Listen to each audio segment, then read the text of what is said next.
ఎఫెసీయులకు రాసిన పత్రిక 4వ అధ్యాయం 2వ వచనం చదవండి. సంపూర్ణ వినయముతోను సాత్వికముతోను నడుచుకొనవలెను. మన జీవితంలో సంపూర్ణ వినయముందా? మీరు దేవుని ఎడల సంపూర్ణ వినయముతో బ్రతుకుతున్నారా? మీ జీవితంలో సాత్వికం ఉందా? మీ జీవితంలో ఓర్పు ఉందా? జెంటిల్నెస్ ఉందా? ఈరోజు కసురుకుంటూ ఇక్కడికి వచ్చారేమో, మీతోనే దేవుడు మాట్లాడుతున్నాడు. ఎందుకంటే మన మాటలో చాలా జాగ్రత్తగా ఉండాలండి. మన మాటల్లో ఉంది జీవము మరణము నాలిక వశము. నువ్వు ఏం మాట్లాడుతున్నావో అదో అనుభవిస్తావంట. You would eat the fruit of your lips. నీ పెదాల నుండి, నీ నోటి నుండి వచ్చే మాటల్ని నువ్వు అనుభవిస్తావంట. ఈరోజు మన మాటలు ఎంతోమంది చూస్తూ ఉంటే, పేరుకి క్రైస్తవులు క్రీస్తు నామానికి అవమానం వస్తానికి నెంబర్ 1 కారణం ఏంటి తెలుసా? సర్వేలు తెలియజేయబడుతుంది, వారి మాటలు. పేరుకి క్రైస్తవులు భక్తులు, కానీ నోరు తెరిస్తే బూతులు కూడా కాదు, కసురులు. ఎవరి మీదన్నా ఈ వారంలో కసిరారా? అదంతా ప్రశ్న అండి. పొద్దుట్లు లేస్తే కసురుతమే కదా. చాలామంది పిలుపులో బ్రతకచ్చేమో కానీ కసురు జీవితం. అసలు ఎందుకు కసురుతారు? విసిగిపోతారు కాబట్టి. అలిసిపోయేవాడు కసురుతాడు, అవునా కదా? అలిసిపోయేవాడికి కసిరింపులో అధికంగా ఉంటాయి. కసురుతాడు. కొంతమంది జీవితంలో బాధ్యత కలిగి ఉంటారు. తల్లులు కూడా కొంతమందిని చూస్తూ ఉంటారు. They do the right thing, కానీ పిల్లల మీద కసురుతూనే ఉంటారు. పొద్దుట్లేసి ఇల్లు చక్క పెడుతున్నారు, వంట వండుతున్నారు, అన్ని చూసుకుంటున్నారు, భర్త గారు సిద్ధపరుస్తున్నారు, అన్ని చేస్తున్నారు, కానీ కసురులు ఇంటిని కట్టవు. కసురులు గౌరవాన్ని తీసుకురావు. తండ్రులు కూడా తెగ కష్టపడతారు, కానీ పిల్లల్ని చూస్తే కసురు, భార్యని చూస్తే కసురు. నాన్న వస్తున్నాడంటే అబ్బా వచ్చాడు టార్చరు. ఈరోజు చాలామందికి అక్కర ఉంటుంది. అక్కరతోనే చెప్తారు, you tell the right thing. చెప్పేది సరే, తప్పని కాదు. నువ్వు మాట్లాడేది, నువ్వు కసిరే అంశము సరే, కానీ మాట్లాడే తీరు రైట్ కాదు. ఒక వ్యక్తికి జీవితంలో విలువ ఎప్పుడు వస్తుందంటే తన మాట సరిగా ఉంటే మాత్రమే. తన మాటలో విలువ రావాలంటే తన మాట ప్రేమతో, you tell the right thing out of love. అది ఈ అధ్యాయంలో మరలా రాస్తూ ఉంటాడు. ఇంకా దేవుని వాక్యలో చూస్తే ఇక్కడ చెప్తున్నాడండి, మన మాటలు జాగ్రత్తగా ఉండాలి. 29వ వచనం ఒకసారి చదువుతారా? వినువారికి మేలు కలుగునట్లు అవసరమును బట్టి క్షేమాభివృద్ధికరమైన అనుకూల వచనమునే పలుకుడి. నీ మాటలు ఎలా ఉండాలంట? క్షేమకరమైన అనుకూల వచనములు. ఈరోజు మీరు ఇతరులతో మాట్లాడేటప్పుడు ఆ మాటలు ఇతరులని బలపరుస్తున్నాయి, ఇతరులని నాశనం చేస్తున్నాయి. Because words are very powerful. ఈ లోకంలో అతని బలమైంది ఏదైనా ఉందంటే మాటలంట.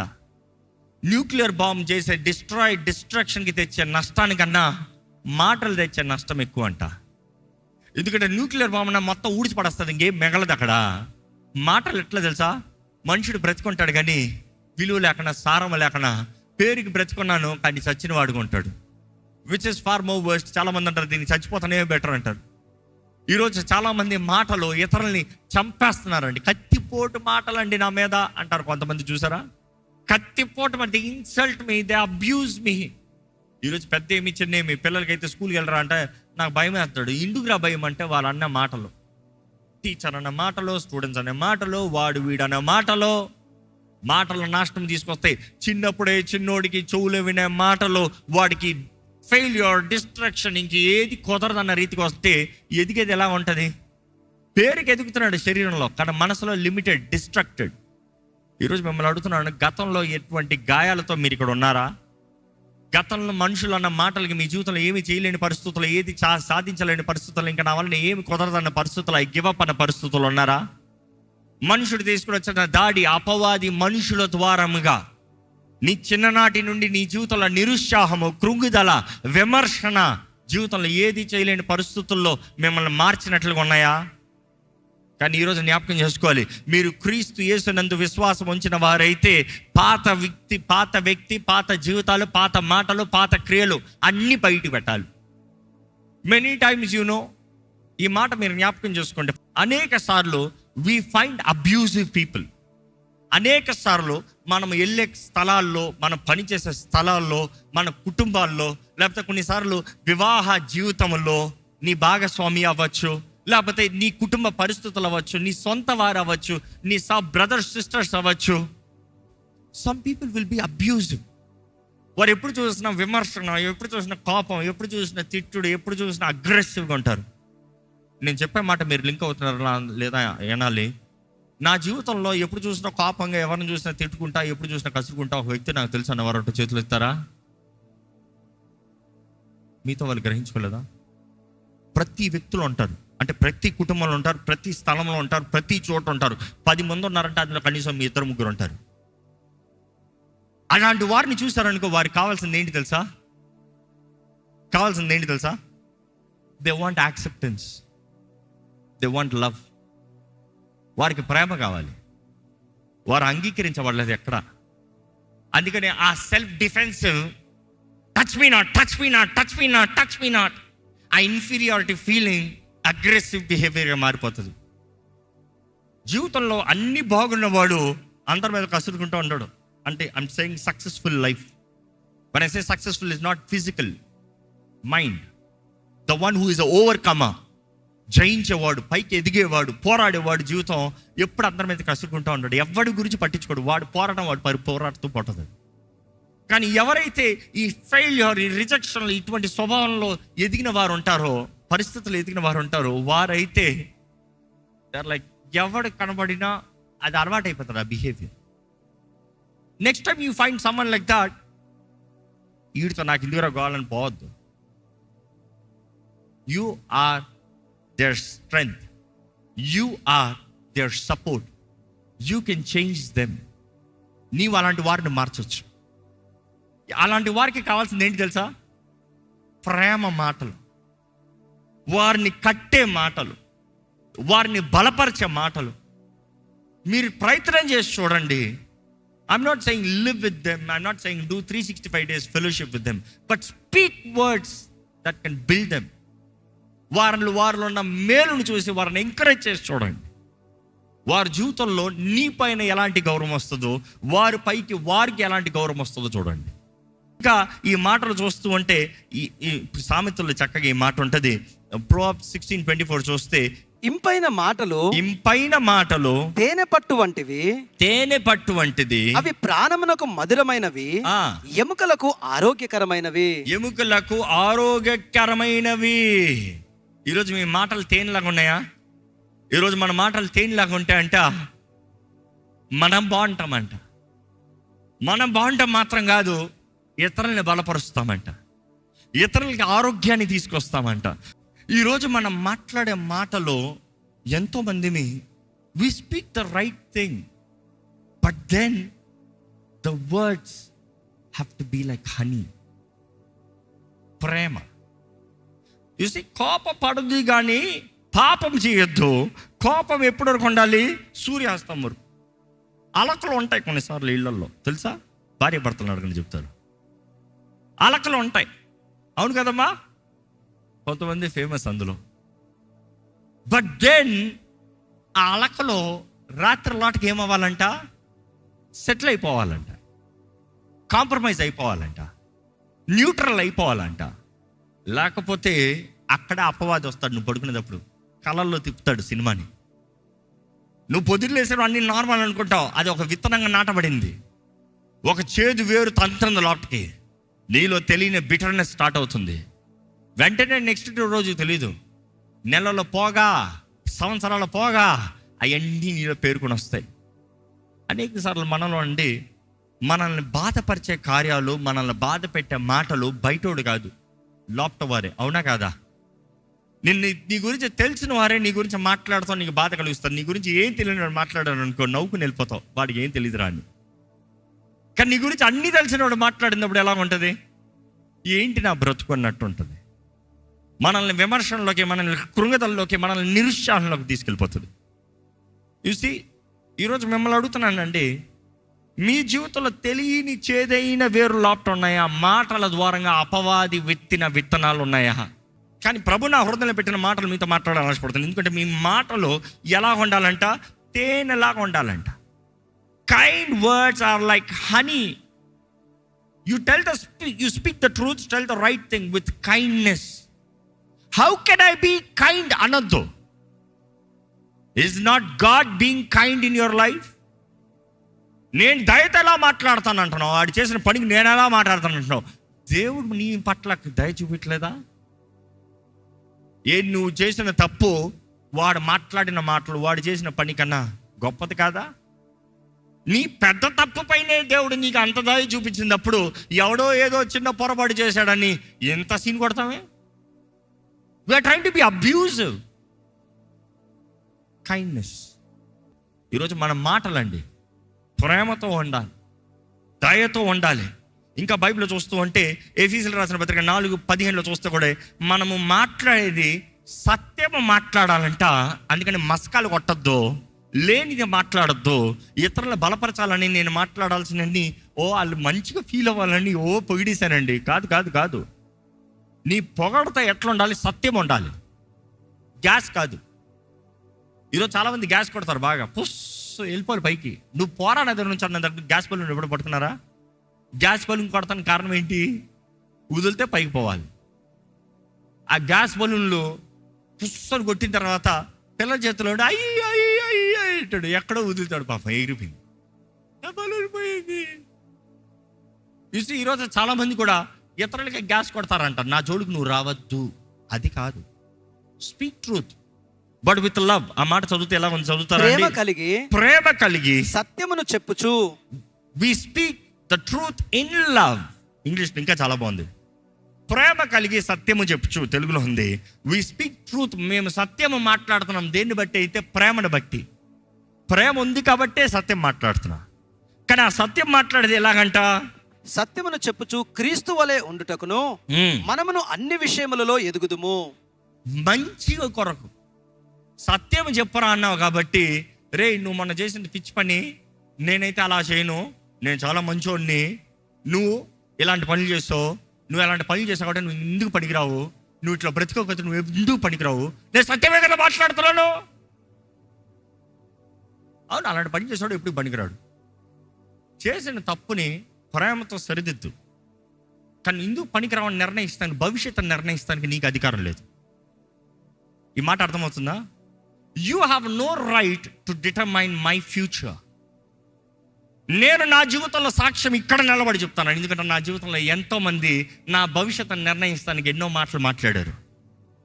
కానీ వారి మాటలు ఏ ఒక్కటి నా లైఫ్కి 1% కూడా ఎక్కడ మ్యాచ్ అవ్వలే. You have no right to determine others future. ఇతర జీవితంలో నాశనము పలికావా, వస్తుంది నీకే నాశనము, దరిద్రము. జాగ్రత్త. నువ్వు అందరూ చెప్పు ఎందుకు పనికిరావండి, చివరికి నువ్వే పనికిరావు. Have value, have value. నీ మాటలు సత్యము మాట్లాడు. ఇలాగ ఉండద్దయ్యా, ప్రేమతో మాట్లాడు. ఇలాగ చెయ్యొద్దయ్యా, ప్రేమతో మాట్లాడు. అనేక సార్లు తప్పు చేసేవారు తప్పు అని తెలియక చేస్తున్నారా, తప్పు అని తెలిసి చేస్తున్నారా? అనేక సార్లు తెలిసే చేస్తున్నాడు. తెలిసే చేస్తున్నాడు. పైగా నువ్వు వెళ్తున్నావు దేవుని బిడ్డ అని. ఏం చేస్తున్నావు? నువ్వు చేసిన తప్పు నాశనమరా, నువ్వు దరిద్రమరా, నువ్వు పోరా నరకానికి, నువ్వు చావరా, దరిద్రపు చావు అని ఇంకేమైనా కడతదా? వాడు ఎప్పటికైనా నీ మొహం చూస్తాడా? వాడు చచ్చే ముందన్నా నిన్ను జ్ఞాపకం చేసుకుంటాడా? ఇడి దగ్గర పోయి ప్రార్థన అడుగుదామని? వద్దురా బాబు, చచ్చేవాడిని కూడా ముందే చంపేస్తారు రైడు. ఎప్పటికి రాడు నీ దగ్గరికి. Let your love be in balance. Speak the truth with love. Speak the truth with gentleness, with grace, with seasoning. మన మాటలు దేవుని ఎడల మనుషులకి నిరీక్షణ కలిగినట్లుగా మాట్లాడాలండి. మన మాటలు దేవుని ఎడల మనుషుడికి నిరీక్షణ కలిగినట్లుగా మాట్లాడాలి. మిమ్మల్ని అడుగుతున్నాను, ఈ వారంలో ఎవరిని చంపారు? కత్తి తీసుకుని చంపాలా? మాటలు చంపేశారు. ఈరోజు చాలామంది మాటలతో మనుషుల్ని చంపేస్తున్నారు, విమర్శలతో మనుషుల్ని చంపేస్తున్నారు. జీవితాలను ముందుగానే నిర్ణయించి వీడి దరిద్రం, వీడి నాశనం, వీడి పనికిరాడు, వీడి వేస్ట్ స్టాంపులు కొట్టేశారు. అదే స్టాంపు దేవుడు నీకు కొట్టాడు అనుకో, నీ పరిస్థితి ఏమవుతుంది? అదే స్టాంపు దేవుడు నీకు కొడితే ఈరోజు ఇక్కడ ఉంటావు నువ్వు. ఈరోజు ఇక్కడ ఉన్నవారు మనం అందరం ప్రయత్నం చేసేది, దేవా నేను మారతానికి నువ్వు తరుణం ఇచ్చావయ్యా, నువ్వు ప్రేమించే దేవుడు, నీ ప్రేమను వల్ల నీ సత్యములో నేను బ్రతుకుతానికి నాకు అవకాశం ఇచ్చావు ప్రభా. దేవుని వాక్యంలో చూస్తానండి, Proverbs 15:1. మృదువైన మాట క్రోధమును చల్లార్చును, నొప్పించు మాట కోపమును రేపును. మృదువైన మాట ఏం చేస్తాడంట? ఆన్సర్ ఇవ్వే, ఆన్సర్ వద్దని చెప్పట్లా, రైట్ ఆన్సర్ ఇవ్వే, సత్యమే మాట్లాడు. కానీ మాట్లాడే టోన్ చాలా ముఖ్యం. నువ్వు మాట్లాడే టోన్ చాలా ముఖ్యం. Watch your tones. ఎందుకంటే కుటుంబాన్ని కట్టేది, నాశనం చేసేది ఈ టోన్సే, మాట్లాడే విధానమే. You see the way you speak. మృదువైన మాట కోపాన్ని చల్లారుస్తుందంట.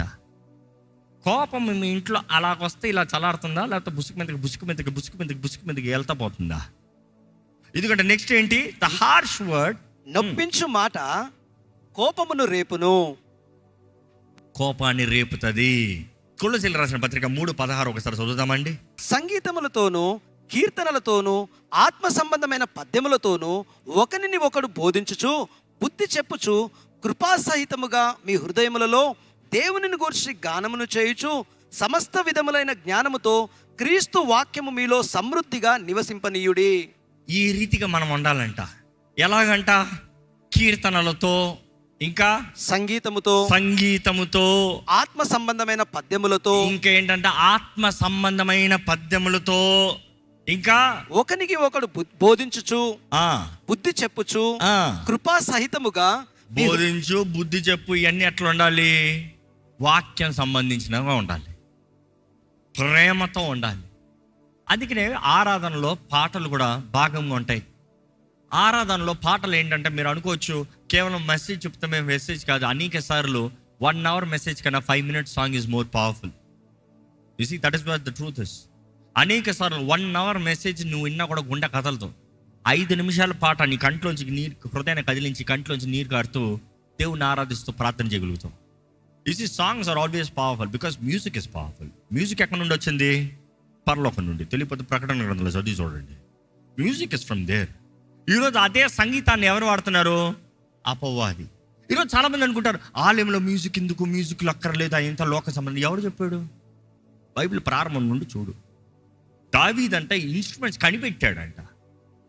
Solomon invented instruments, David invented instruments. కీర్తనలు, ఆసాపు కీర్తనలలో ఇంకా మనం చూస్తున్నాము. ఇంకా కోరా కుమారులు ఎక్కడ వచ్చారు? కోరా ఎక్కడ ఉన్నాడు? మోషే దగ్గర చూస్తాము, ఆ ఎడారులో చూస్తాము.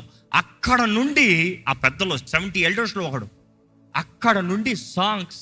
మిరియాము చూస్తున్నాము, she singing. Why can't she just speak? She singing, she's playing an instrument. అక్కడ ఆనందము, ఆ పాటకు తగ్గట్టుగా ప్రతీది. ఈరోజు జ్ఞాపకం చేసుకోవాలి, దేవుడిచ్చిన తలాంతులు దేవుని మహిమ కొరకు వాడుతూ ఇతరులని బలపరచాలి.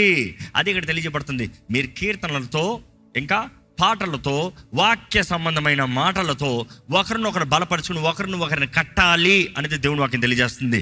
అదే రీతిగా చూస్తూ ఉంటే తెస్సలోనికి రాసిన మొదటి పత్రిక 5:11 చదువుదామండి. కాబట్టి మీరిప్పుడు చేయుచున్నట్టుగానే ఒకనిని ఒకడు ఆదరించి ఒకనికి ఒకడు క్షేమావృద్ధి కలగజేయుడి. ఏంటంట? మీరు ఇప్పుడు చేయించున్నట్లుగానే. తెస్సలోని సంఘాలుగా ఆ టైటిల్ వెళ్తుంది. They have been a good church. వారు ఒకరినొకరు బలపరుస్తూ వచ్చారంట. ఈ ఆలయంలో ఈ ప్రశ్న అడుగుతా నాకు భయం వేస్తుంది బాబు. ఈ ఆలయంలో అడుగుతాను, ఎవరన్నా మిమ్మల్ని బలపరిచిన వారు ఇక్కడ ఉన్నారా?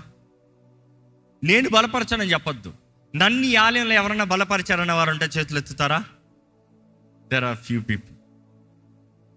ఎందుకంటే ఇక్కడ పేరు ఏంటంటే అనేక మంది ఒకరిని ఒకరు తీసుకుని వచ్చారు, నడిపించారు, ఇక్కడ ఇన్వైట్ చేశారు. వస్తాం మాత్రమే కాదు, దాని తర్వాత దట్ బిల్డింగ్ అదర్స్. ఎందుకంటే బిల్డింగ్ అదర్స్ అన్నప్పుడు ఎలా ఉండేటప్పుడు హెబ్రీయులకు రాసిన పత్రిక 10:24-25 కొందరు మానుకొనుచున్నట్టుగా సమాజముగా కూడుట మానక ఒకని ఒకడు హెచ్చరించుచు ఆ దినమును సమీపించటం మీరు చూచిన కొలది మరి ఎక్కువగా అలాగ చేయుచుచు ప్రేమను చూపుటకును సత్కార్యములు చేయుటకును ఒకనిని ఒకడు పురుగొల్పవలనని ఆలోచింతుము. ఈ మాట చాలా మంది మిస్అండర్స్టాండింగ్ చేసుకుంటారు. ఎట్లా? ఒకరిని ఒకరు హెచ్చరించుచు. ఎందుకంటే చాలా మందికి హెచ్చరింపు అన్న మాట ఎట్లా జ్ఞాపకం వస్తుంది? హెచ్చరిస్తామంటే తిడతాము, తిడతామా? హెచ్చరింపు మాట తిడతామా? ఇందుకు అట్లా అరుస్తున్నావు అని అడుగు. నేను హెచ్చరిస్తున్నాను అంటాడు. ఒరే హెచ్చరిస్తాం అట్లా కాదురా బాబు. అదే ఇంగ్లీష్లో చదివి చూస్తే ఆ మాట ఎలా వస్తుంది చూస్తే, let us think of ways to motivate one another. ఏంటంట హెచ్చరిక మాట ఏమని వచ్చింది? మోటివేట్.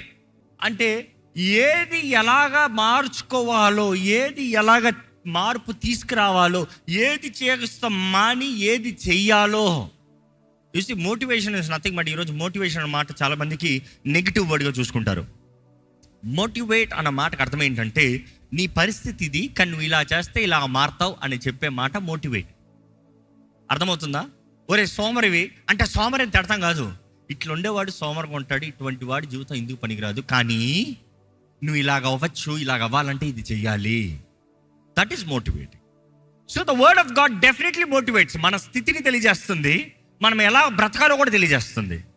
కాబట్టి మనం ఇతరులతో మాట్లాడేటప్పుడంట మనము ముందు జ్ఞానం కలిగి ఉండాలి. Because if you need to really motivate others, ఇతరులకి ఎలాగ జీవించాలని చెప్పాలంటే నీకు తెలవాలి ఎలాగ జీవించాలో, నీకు తెలవాలి ఎలాగ ప్రార్థన చేయాలో, నీకు తెలవాలి ఎలాగ దేవుని కొరకు సాక్షిగా నిలబడాలో, నీకు తెలవాలి ఆశీర్వదించబడిన జీవితం అంటే ఎలా బ్రతకాలో, నీకు తెలవాలి నమ్మకంగా ఉండాలంటే ఎలాగో. You need to learn. That is where the word of God ఇందాక చదువు, ద నాలెడ్జ్ ఆఫ్ క్రైస్ట్, క్రీస్తు గురించిన జ్ఞానం. అక్కడే మనం చూస్తాం, యుగ సంబంధమైన దేవత మనుషుడు కంటికి గుడ్డితనాన్ని కలుగు చేస్తుందంట. నాట్ నోయింగ్ ద ట్రూత్, సత్యము తెలియని వారిగా. But then if you come here, ఇక్కడ గమనిస్తే, let us think of ways to motivate one another to acts of love and good works. ప్రేమ సత్క్రియలు.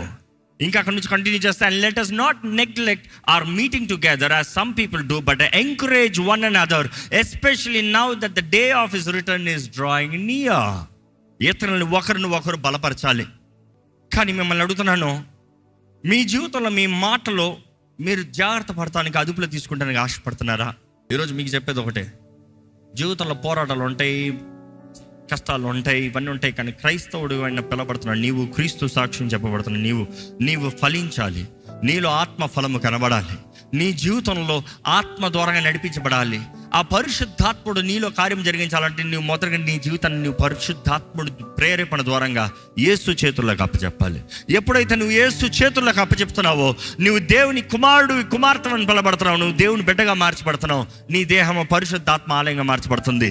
నీవు నీ జీవితం యేసు చేతుల్లోకి అప్పచెప్తంతో నిన్ను బలపరిచే దేవుడు ఉన్నాడు, నిన్ను కాపాడే దేవుడు ఉన్నాడు. ఈరోజు నువ్వు చెప్పాలండి, మీరు చెప్పాలండి, ఇదిగోనయ్యా ఏది ఏమైనా నిన్ను వెంబడిస్తాను, ఏది ఏమైనా నీ కొరకు బ్రతుకుతాను, నా జీవితం అంతవరకు నీ కొరకు బ్రతుకుతాను. మీ జీవితంలో దేవుడు మీతో మాట్లాడుతున్నాను, మీరు గమనిస్తున్నారైతే ఇదిగో ఈ పరిస్థితులు మీరు చెప్పండి, ప్రభా నా జీవితంలో నాకు తృప్తిని దయచే, నాకు ధైర్యంని దయచే, నేను నిన్ను నమ్మి ఉన్నాను, నేను నిన్ను ఎరిగి ఉన్నాను. I know. ఈరోజు మీరు చెప్పాలి, I know the one in whom I trust. నేను నమ్ముతున్నా నా దేవుడిని నేను ఎరిగి ఉన్నాను, నేను నమ్ముచున్న నా దేవుడిని నేను ఎరిగి ఉన్నాను. ఈరోజు నువ్వు తెలుసుకోకపోతే నీ జీవితంలో విశ్వాసపు కార్యాలు కనబరచబడినవి. You have to say, I know the one whom I trust. నేను నిశ్చయంగా ఎరుగున్నాను. రెండో చెప్తాడు, I know the one in whom I trust and I'm sure. ఆయన ఎరిగి ఉన్నాడు అని చెప్తున్నాడు, నేను ఖచ్చితంగా చెప్తానని చెప్తున్నాడు. He sure. I you sure God can help you, God can strengthen you, God can protect you, God can lead you, God can use you, God has anointed are will anoint you, make you stand for his glory. నమ్ముతున్నావు అంటే చెప్పండి, ప్రభా నాకు తెలిసింది, నేను కలిగి ఉన్నది నిన్ను మాత్రమేనయ్యా, నేను నమ్మేది నిన్నేనా ప్రభా, నా జీవితంలో కార్యం జరిగించాల్సింది నీవే ప్రభా, నా జీవితాన్ని మార్చగలిగిన శక్తి నీకేనయ్యా, నాకు కావాల్సిన బలం ఇవ్వగలిగింది నీవేనయ్యా, నన్ను లేవనెత్తగలిగింది నీవే ప్రభా, నా జీవితంలో సారము, నా జీవితంలో విలువ ఇచ్చేది నువ్వేనయ్యా, నా జీవితాన్ని చక్కబెట్టేది నీవేనయ్యా.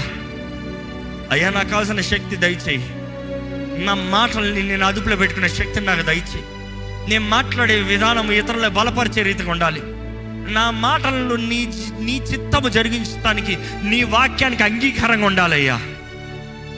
నిరుత్సాహము, కృంగిదల అయ్యా, లోకకరమైన మాటలు, చేతకానికరమైన మాటలు నా నుండి తీసేయ్యా.